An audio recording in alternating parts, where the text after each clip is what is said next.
All right. Welcome to another episode of Oh Charlie Please, where it's faith first, shade second. Before I start this episode, I want to thank y'all for all the love y'all have been showing me. This solo journey has been amazing so far. I really appreciate how y'all tapping in and telling me how, you resonated with the podcast, the topics, how y'all say I got y'all talking to yourselves in the car at home. And that means a lot to me. I know that, everybody got a microphone, everybody got a podcast, but y'all tune in weekly to kick it with me. And I really do appreciate that. Although y'all showed me a lot of love on social media platforms, I need y'all to do that on Spotify, Apple, iHeartRadio, and now Amazon Music. Okay? I know y'all love to get in the comments on the socials or tag me in the IG stories or, on threads or whatever. And you can do both. You can do both. But I'm trying to get it at number. I'm trying to get them analytics. So again, if you're gonna come in, do it on the platform that you're listening to. I appreciate the love so much. And we about to get started with today's episode. Now, before I get started, y'all know I told y'all last week that I was not gonna record a podcast this week because I'm about to move. It is now 12:55 a.m. and I'm recording this episode because y'all, I had a whole meltdown with this move. Like, my anxiety got so freaking high. So, in my current apartment, the lease is not up until January 31st. However, I found another apartment, dope spot, great rate. That apartment lease starts December 19th. And it's like I had to do what I had to do because with the market rate and the way apartments is going now, it's crazy. So I got more bang for my buck, more square feet, paying less rent. It's like I had to do what I had to do. I got to put me first, Lucius. I had to put me first. In the midst of all that, it's so much that has happened. My ADHD paralysis got on my ass. My anxiety got on my ass. And baby, I just was not in the headspace to move. So I found a way to make it work out for me. I am going to be able to get the keys on the 19th. And I'm going to be able to stay here at the old spot until January 31st. And I'm just going to move little by little because I cannot handle a full-on move on Friday. Not happening. So, I had a little panic, had a little meltdown, had a little slide down the wall moment, but baby, I'm back. That's what we do. We bounce back like cook crack every time, period. So I want to thank my Lord and Savior, Jesus Christ, who's the head of my life, for letting me think of a plan. I'm not even playing because I was stressed the F out. I ain't going to hold you. All right, what I want to talk about today. I want to talk about handling your emotions out loud and how not every emotion deserves an audience. Um, I think one of the most expensive lessons you can learn is that reacting out loud can cost you more than staying quiet ever could. When you realize that you're building something bigger than yourself, you realize that there are going to be times to where something's going to happen publicly and you have to know how to move because you don't know who's watching and you don't even want to acknowledge the fuckery that has occurred, right? Um, in those moments, I find myself trying to be more reflective instead of reactive. And you have to move that way because if you look at it in hindsight, like, yeah, you're going to have a moment, but how's this moment going to look when it's all said and done? So I've been thinking a lot about how we process emotions publicly, especially in creative and online spaces. We have an idea that, if you're transparent, if you say everything out loud, if you do it in real time, that it shows that, ain't no holds bar, you that girl, I'm going to say what I want to say, I'm going to speak my mind, right? But what we got to understand is that unchecked transparency can turn into public meltdowns. And they just have you looking crazy. Like, yeah, you gonna have some people, rah cheer you on, like, I know that's the fuck right, and speak on it, twin, and that, but you gonna be the one left holding the bag. And we have to understand that reactions are fast. They emotional. And it gives you temporary relief, right? But when you take time to reflect, it's more intentional. You consider your consequences. And it's one of those things you have to really be like, damn, do this shit matter right now? If I go to sleep and wake up in 24 hours, am I still gonna feel the same? I guarantee you the answer gonna be no. The answer is just gonna be no. And it'd be hard to be in a reflective state versus a reactive state, because it's like, damn, if I say this or I do this, I can eat their ass up, or people gonna understand what's really happening. But it's like, why even give somebody that much power to hold over you? Now let me say this. Disrespect is disrespect. If somebody's blatantly disrespecting you in a creative online space, then god damn it, bet you by golly, wow, do your thug dizzle. Cause it ain't no room for disrespect. But if it's some shit that you can look at and make you turn your head a little bit and go, hold off of being so reactive. Because here's the thing. When you're in such a reactive state, everybody's there for it, right? Everybody's there for it. It really is like a car wreck. People will watch you crash and burn, but they will not stay to help clean up the aftermath. And a lot of people are crashing and burning online. We didn't see it with celebrity meltdowns. We didn't see it with friends. We didn't see them with creators, influencers. Like, they have real crash out moments, and the crowd will be behind you, rah. But baby, trust me, the crowd does move on, and you the one left there holding the bag, trying to figure out your next move, right? Don't let nobody get you out of character. Don't address situations that you can address offline and privately. Don't address that shit online, because what's going to happen is, one, you're going to get too many outside voices. People, like, there are people online that legit instigate shit. They want to see you come out yourself. Because basically you provide free entertainment at this point. You're just providing free entertainment at this point. And you have to really look at the people around you, because the people that really fuck with you going to tell you, hey, leave that alone. You're going to be looking crazy out here right now. I know you want to pop off, but this ain't the time for that. You got real shit that you doing. People that care for you talk like that.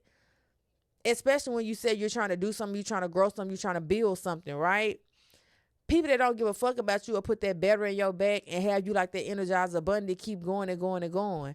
And it's like, what she said, I know that's right, sis. They reposting it. They sending you screenshots of bullshit. It's just a never ending cycle of toxicness to yourself, though. And I want everybody to understand that not every emotion deserves a public audience. Some of our emotions need to be in a journal. Some of us need to be praying. Some of us need to be sitting on that lady goddamn couch. Because a lot of us that crash out like that online got some other stuff that we ain't dealt with. And it's that one last thing, that cherry on top, that make you go, all right, fuck it, we here now. And some of our emotions just need time. I think when it comes to creatives in online spaces, because we feel so familiar with each other, we think it's cool to get that shit off. Because that's the culture, right? Get that shit off, pop that shit off, let somebody know they got you fucked up in real time and you should never try this again. And that's cool. You reserve the right to do that. But when it's all over and done with, when you done doing all that, how you feel? Then you go back and look at that shit like, damn, I could have, you know what I'm saying? What? You looking at yourself a little crazy. And I'll say this, when you're reactive instead of reflective, it can cost you a lot. It don't just put people in their place. It don't just hurt feelings. It don't ruin shit. Sometimes it can cost you opportunities. Somebody who wanted to work with you and thought you was dope and they see you doing some shit like that, they be like, I don't know if this somebody I want to work with because they too emotional for me. They too reactive for me. Um, and not only that, it's just you gonna consistently have this thing on you to like, oh shit, every time she on the platform, every time she on Instagram, her story saying some weird shit. She on TikTok live saying some weird shit. She on Threads, popping off saying weird shit. People notice. Now, again, people will send you out to act a goddamn fool. They gonna rah-rah you and be in them comments and cheerlead you over. But do believe they're in that group chat like, man, this bra here crazy. But you don't see that side of it. And people will start to notice if there's a pattern with you.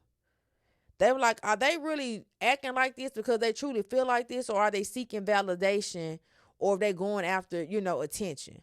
Because even in a crash out, some of that seems performative. Some of that seems like, oh, I need the crowd behind me to push me to the front of the line so I can do my big one. And whole time, the people that's pumping you up, they dare not do some shit like that and mess up their platforms. They'll let you do it, though. They'll let you do it. But they not going to do it.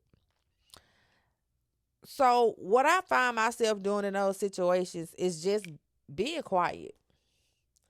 Silence is sometimes your best friend when it's bullshit going on in the online creative space.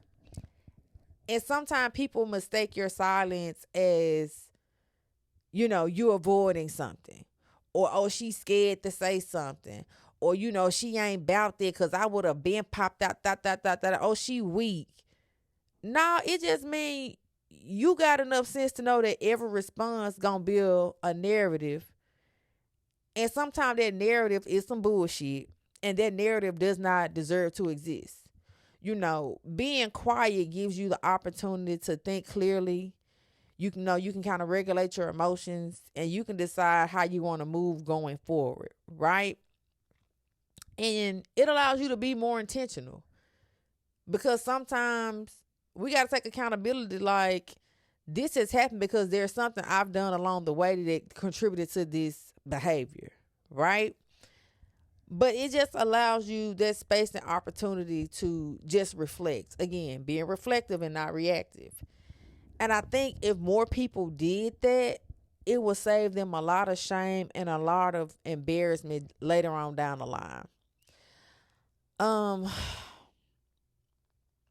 do know that if I'm emotionally activated, I don't speak publicly, or I don't speak at all. And that is not suppression, that is protection. Because you always want to have, clarity over catastrophe, right?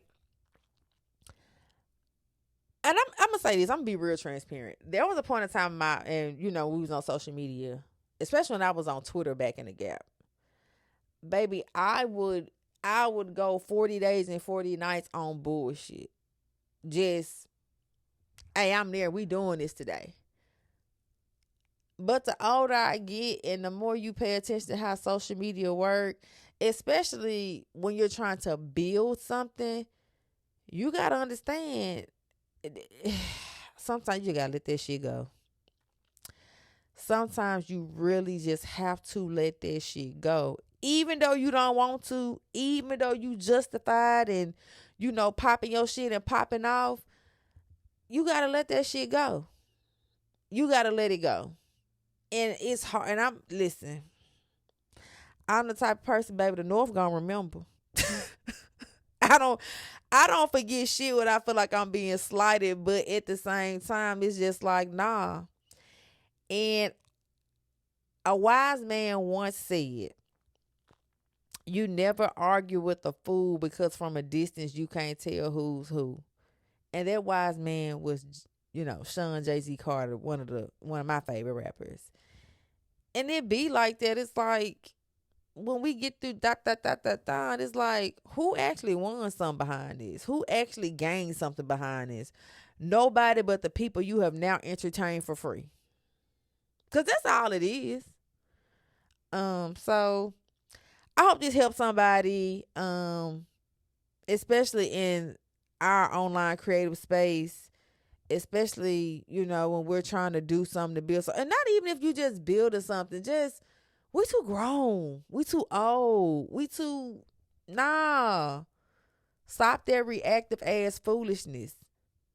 Stop it. Now again, I ain't saying let nobody disrespect you because we know what that is, but we also know what the other side of it is. Sometimes people just want to draw you out and smoke you out so you can be on that bullshit with them. But don't play a reindeer game to win a stupid prize. Don't do that. Don't do that. So I hope this helps somebody. I really, really do. What else I want to talk about?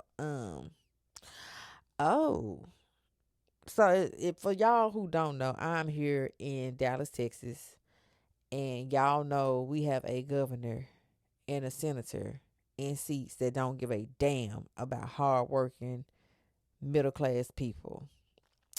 Or just people in general, right? If you're not of the elite status or of status quo, it's pretty much fuck you to those two people. And that's Governor Hot Wheels and Cancun Cruz. If you know, you know. Now, something interesting has happened. Jasmine Crockett has thrown her hat in the race to be the next senator of Texas. I immediately got so excited when I seen that because it's like, God damn it, about time we got some new goddamn blood. And I think she's going to be a great senator if she is in that seat. Yes, I do. But what pisses me off is not even after 24 hours of announcing her run, the bullshit started. The racism, the misogyny, the elitism, the classism. That shit always show up at a time when we trying to get some shit done. And it's just so fucking counterproductive. I'm at the point now, I don't give a fuck if y'all put Elmo up there to fucking run for the Senate of Texas. We need somebody who understands people and just that's a decent fucking human being.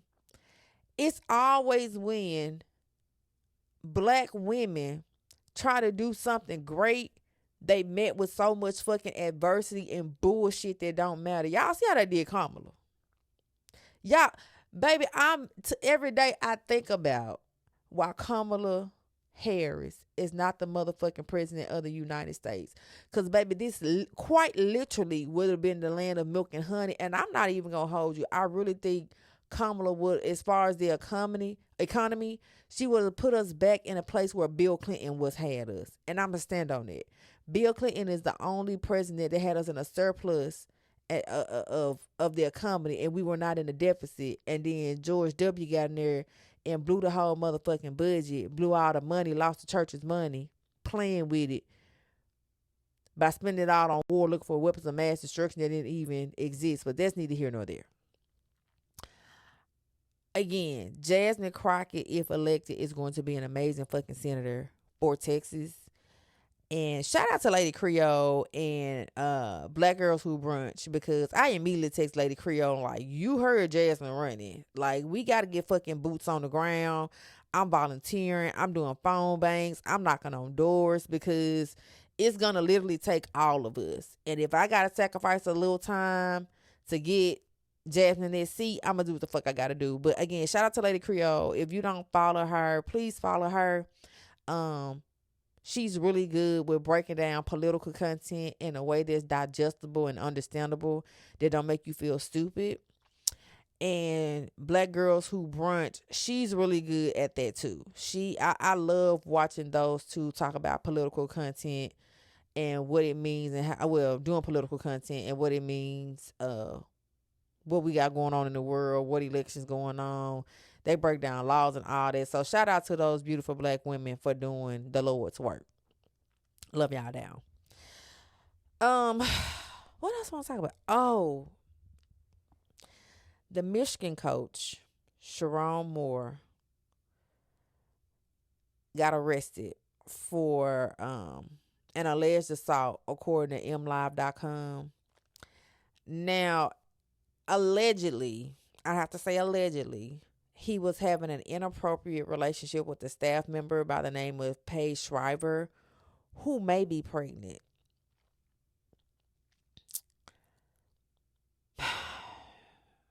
Just Jesus, Devontae Christ. This man was making $5 million a year. Okay. Blew all that for a piece of coochie. And she was the one who reported it. And it's being said that, of course, he's lost his job because of what she reported and how he responded to it. But she ain't been let go yet. If you do not know, Sharon Moore is a black man. Paige Shriver is a white woman. I think he's also married to a white woman. It's like, bruh, if nothing else, think about your wife and your kids and the amount of money you're about to blow in this fucking economy. I just be wanting y'all. I just be wanting black men to move smarter. I just be wanting fucking black men to move smarter. It costs you nothing to be a little smart about the shit that you're doing. So he's been arrested. I think he has since been released from jail on bond. And we just gonna see how this play out. But it's gonna be more or less of the same. They're gonna make it seem like that, he was the one that forced the relationship and she kept it going and yada yada yada. Ugh. Y'all gotta do better, man. Y'all gotta do better. Blue Ivy attended a basketball game with the greatest rapper alive, aka Jay-Z, aka my favorite rapper, right? Blue Ivy is growing up to be a gorgeous, gorgeous, gorgeous young girl. And let me just say shout out to the stylist for thinking enough of her to be like, hey, your mom had these cool sneakers back in the Gap. They're vintage. I think you should wear them to the game. I love a good nostalgia moment. And the fact that Beyonce is your mom and she's like, yeah, babe, go get them out the closet. I can only imagine this shit Beyonce about to pass down the blue, right? I can only imagine. But that ain't what I want to talk about. What I want to talk about is how all these publications, especially the white ones, have ran a story about Blue Ivy attending this game. And the vast majority of those headlines is, oh, she's all grown up. Oh, Blue Ivy, she's so grown up. Blue Ivy is 13 years old. That is not grown. She's 13. Is she growing up? Yes, she is.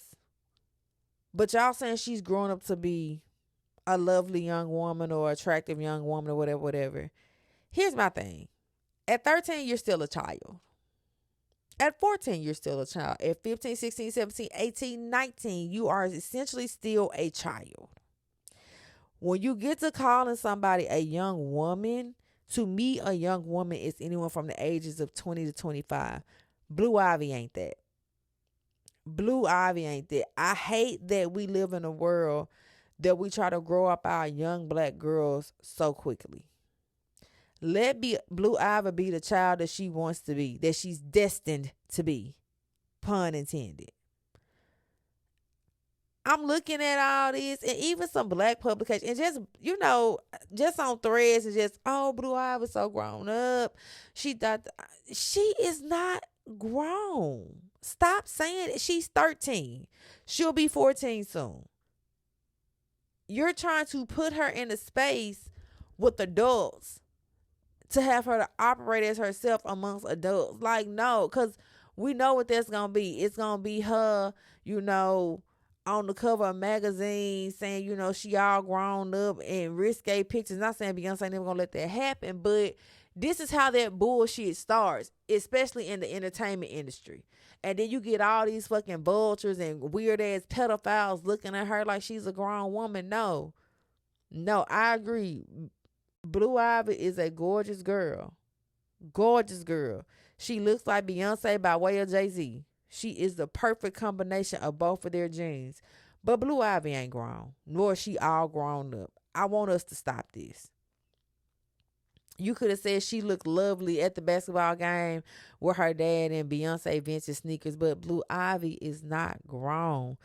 And that's how little black girls end up getting hypersexualized and all that old weird shit. Let's stop that. Let's normalize not aging our children before their time. We gotta stop that. I don't like it. I don't like it at all. I don't like it at all.